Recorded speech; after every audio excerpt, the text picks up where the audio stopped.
அனைவருக்கும் வணக்கம். இன்றைக்கி மண்ணீரல் பொரிக்கிறதை பற்றி தான் நம்ம இப்போ பார்க்க போகிறோம். அதுக்கு ஒரு கடாயில் எண்ணெய் ஊற்றி வச்சுருக்கேன்.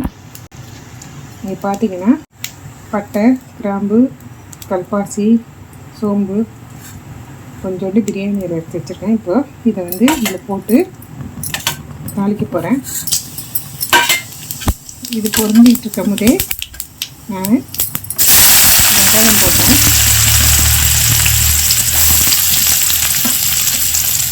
வெங்காயம் வந்து நல்லா ப்ரௌனாக வதங்கணும். நான் இதில் காட்டுறேன். இப்போ பாருங்கள், வெங்காயம் வந்து நல்லா ப்ரௌனாக மாறி இருக்குது. இந்த அளவுக்கு மாறி இருக்குது பாருங்கள். இந்த ஸ்டேஜில் நான் இஞ்சி பூண்டு பேஸ்ட் போடுறேன்.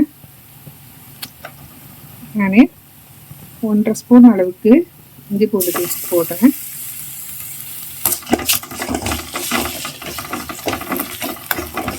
இஞ்சி பூண்டு பேஸ்ட் போட்ட உடனே வந்து நான் தக்காளியும் போட்டுடுறேன். புதினா, கருவேப்பிலை, இது எல்லாத்தையுமே வந்து நான் மொத்தமாக சேர்த்துறேன்.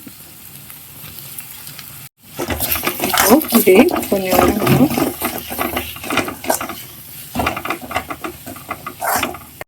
இந்த அளவு வதங்கிட்டே இருக்கும் போது நம்ம கட் பண்ணி வச்சிருக்க இந்த மண்ணீரலை சேர்த்துடலாம்.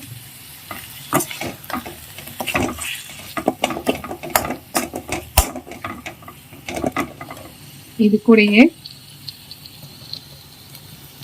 நான் ஒரு 1.5 ஸ்பூன் அளவுக்கு மிளகாத்தூள் எடுத்து வச்சுருக்கேன். 1 ஸ்பூன் மல்லித்தூள், அதுக்கப்புறம் மிளகு ஜீரகம் இடித்து வச்சுருக்கேன். நம்ம பவுடர் பண்ணி போடலாம். நான் இப்போதைக்கு நான் வச்சுருக்கேன். அதுக்கப்புறம் வந்து மஞ்சத்தூளும் கொஞ்சம் கரம் மசாலா தூளும், வீட்டில் அரைச்ச கரம் மசாலா தூளும் வச்சுருக்கேன். எல்லாமே நான் வீட்டில் ரெடி பண்ணுறது தான். இதை அப்படியே போட்டுக்கலாம்.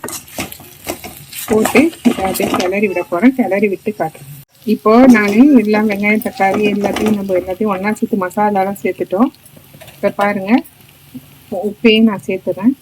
சேர்த்துட்டு நான் இப்போ தண்ணி ஆட் பண்ண போகிறேன். ஏன் தண்ணியை ஏற்கனவே வேக வச்சதுன்னா அதில் வந்து உப்பு, காரம் எல்லாம் வந்து அதில் வந்து பிடிக்கணும்.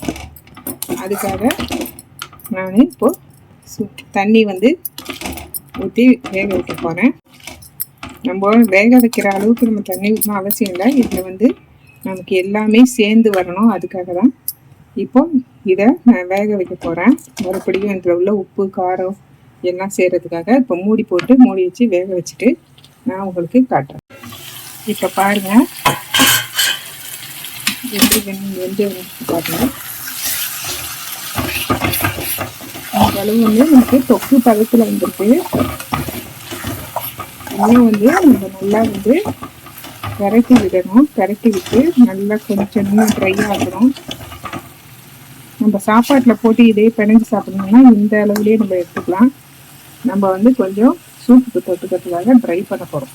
அதனால் இன்னும் கொஞ்சம் நல்லா ட்ரை ஆன பிறகு உங்களுக்கு பார்த்துருப்பாங்க. இங்கே பாருங்கள், இந்த ஃப்ரை வந்து இந்த அளவுக்கு வந்திருக்கு. இந்த ஸ்டேஜில் வந்து நம்ம சைட் டிஷ்ஷாக நல்லா தொக்கு மாதிரி வேணும்னா வந்து சாப்பாட்டில் பிணையாமல் தொக்கு மாதிரி தொட்டு சாப்பிட்றதுக்கு வந்து இந்த பக்குவம் வந்து இதோட இறக்கிக்கலாம். இன்னும் இதை ட்ரை பண்ண போகிறேன். இந்த ஸ்டேஜில் நான் வந்து மண்ணீரலை வந்து இறக்க போகிறேன். இங்கே பாருங்கள், இப்போ பார்த்தீங்கன்னா உங்களுக்கு தெரியும், ஒவ்வொரு பீஸ்லையும் வந்து மசாலா கோட்டாகி நல்லா டேஸ்ட்டாக இருக்கும். நீங்களும் இதே மாதிரி ட்ரை பண்ணி செஞ்சு பாருங்கள். இப்போ கடைசியாக நான் கொத்தமல்லி இன்னும் தூவி இறக்கிக்க போகிறேன். பாருங்கள், இந்த அளவுக்கு இருக்குது. எங்கள் வீட்டில் இன்றைக்கி இந்த மண்ணீரல் பொரியலும் ட்ரையாக இருக்கும் பாருங்கள். இந்த மண்ணீரல் பொரியலும் நம்ம தொக்கு பதமாகவும் எடுத்துக்கலாம். பாருங்கள், மண்ணீரல் சூப். இதுதான் வந்து இன்றைக்கி எங்கள் வீட்டில் வந்து சாப்பாடு. நீங்கள் இந்த மாதிரி செய்யும்போது இந்த மண்ணீரல் வந்து பொரியல் வந்து சில வீட்டில் வந்து ஒரு மாதிரி கருப்பாக இருக்குது அப்படிலாம் சொல்லுவாங்க. சில பேர் அந்த மாதிரி இருக்குன்றதுக்காக சொல்லிடுவாங்க, சொல்லிட்டு சாப்பிட மாட்டாங்க. நீங்கள் இந்த மாதிரி ட்ரை பண்ணி பாருங்கள். இன்னொரு முறை சூப் இல்லாமல் டைரெக்டாக எப்படி செய்கிறதுன்றதை வந்து அதை எப்படி செஞ்சால் நல்லா இருக்கும்னு நான் சொல்கிறேன். இப்போது நீங்கள் இந்த மாதிரியே நீங்கள் வந்து ட்ரை பண்ணுங்கள். 3 ஸ்டேஜில் எடுக்கலாம். சாப்பாட்டில் கரட்டி சாப்பிட்ற மாதிரியும், இல்லை தொக்கு பதம், இல்லைன்னா வந்து இந்த மாதிரி ட்ரையாக இருக்கிற மாதிரி உங்கள் விருப்பப்படி நீங்கள் செஞ்சுக்கலாம். இதில் நான் ஃபஸ்ட்டு நான் வெங்காயம் தக்காளிலாம் போடும்போது உங்களுக்கு வெங்காயம் தக்காளி அளவு சொல்லாமல் இருந்திருப்பேன். வெங்காயம் தக்காளி வந்து பார்த்திங்கன்னா ஒரு பெரிய சைஸ் வெங்காயமும் ஒரு சின்ன சைஸ் தக்காளியும் செஞ்சுருக்கேன். இந்த வீடியோ உங்களுக்கு பிடிச்சிருந்தா லைக் பண்ணுங்கள், ஷேர் பண்ணுங்கள், கமெண்ட் பண்ணுங்கள், சப்ஸ்கிரைப் பண்ணுங்கள், பக்கத்தில் இருக்கிற பெல் ஐக்கானை கிளிக் பண்ணுங்கள். தேங்க்யூ.